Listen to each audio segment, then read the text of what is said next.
what I'd like to understand better for my listeners is how does, I mean, you said that the rates are the same for non-US citizens as for US citizens. So how does it work? Do you like, let's say I'm Canadian, which many of my clients are, and they have a real estate investment. They come to you and they don't know what they want to do. They don't want to deal with the high market. So exactly what are the steps? Well, I want to clarify one thing. If you're referring to capital gains tax, then the rates are the same. But if you're referring to estate tax, which to me is the big elephant in the room, the tiger by the tail is capital gains tax. We got to defer that, figure out a way there.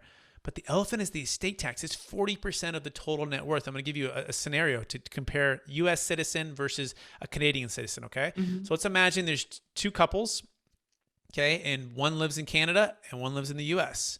They're worth $52 million and they own all commercial real estate, okay? Mm-hmm. Keep it real simple. All in the U.S. that they've built it up over the last 20 years.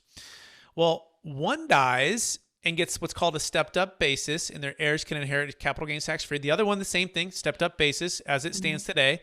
But the estate tax, if they hadn't done any estate tax planning, meaning any gifting, family limited partnerships, or any life insurance, the one is going to get a $22 million exemption. That's the U.S. citizen, meaning they'll have $30 million remaining. They'll pay $12 million of tax, which is 40% of $12 million. The other one, they only get $68,000 of exemption.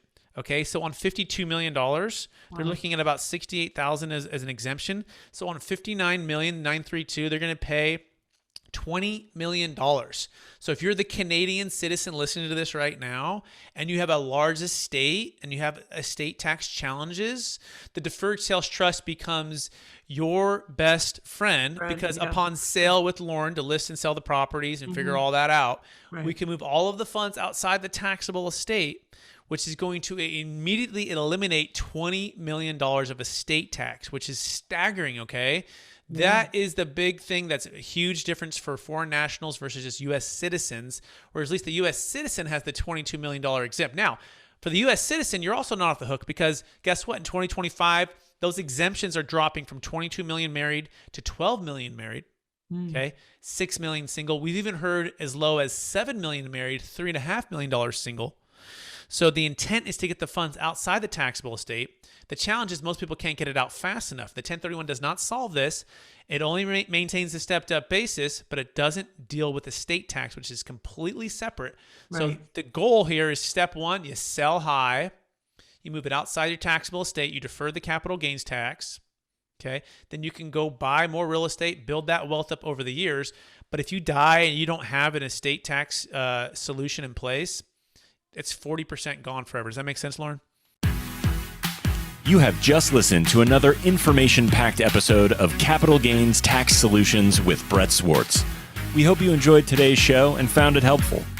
Visit capitalgainstaxsolutions.com to access the show notes and to access more resources.